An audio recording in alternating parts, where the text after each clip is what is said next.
Church. Pastor Jake with the weekly update. We're getting things set up in here for our marriage retreat, which kicks off tomorrow night here at 6 o'clock with registration starting, and we're really excited.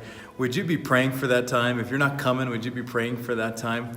That God would move and would strengthen marriages within our church and those in the community as well, and that God would bless our time together on Friday night and on Saturday morning. I would really appreciate your prayer for that. Also, I want to just celebrate with you as a church. We had a great Easter Sunday. Thanks to all who served.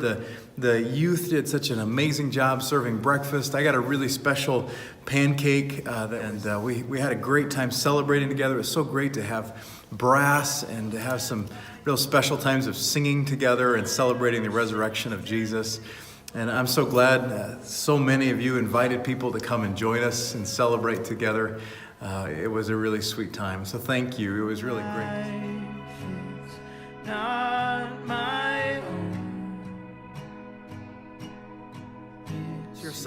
I just want to share a minute of vision with you, if I can. We are trying some new things as a church over the last year for the purpose of strengthening marriages, discipling people, reaching people with the gospel. And these are really exciting times for FBC. This marriage retreat is one of those new things that we're trying. And maybe you've been here for a while, and you might just say or think, well, I just really miss the way things used to be. And I don't know, it's just too much change, and it's just too hard. And I heard a quote this week from Dr. Tom Rainer, who is president of Lifeway Research. And he said this. He's a guy who coaches pastors and churches. He wrote The Autopsy of a Deceased Church.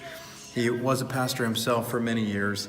He talks about, we live in a world in which everything around us is changing, and many people want the church to be a source of stability where nothing ever changes. Paintings on the wall and chairs and where people sit. And he says oftentimes we confuse doctrinal stability with methodological stability. But he said this: the church has never been methodologically stable, or that was not God's design.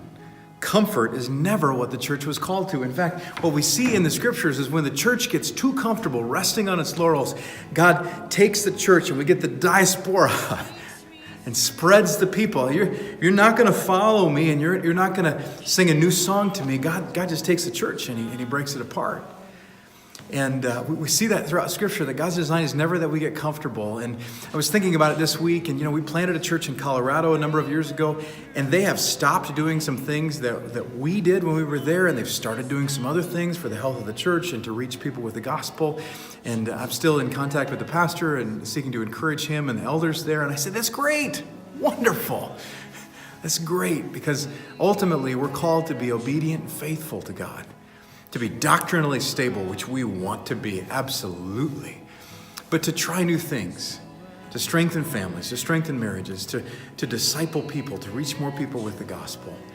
That's what we're seeking to do, and that's the direction that we're heading as a church that's now got new life.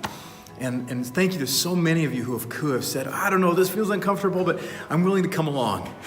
And I'm willing to see how God leads. And more of you now who are saying, I want to be a part of that, because it's really exciting to see how God's leading. We have another family joining the church this weekend, and a baby dedication, and all kinds of good things happening. So I just wanted to say thank you. You wanted to share that piece of vision with you, that we are excited to follow God as He leads us as a church in this year and in the years to come.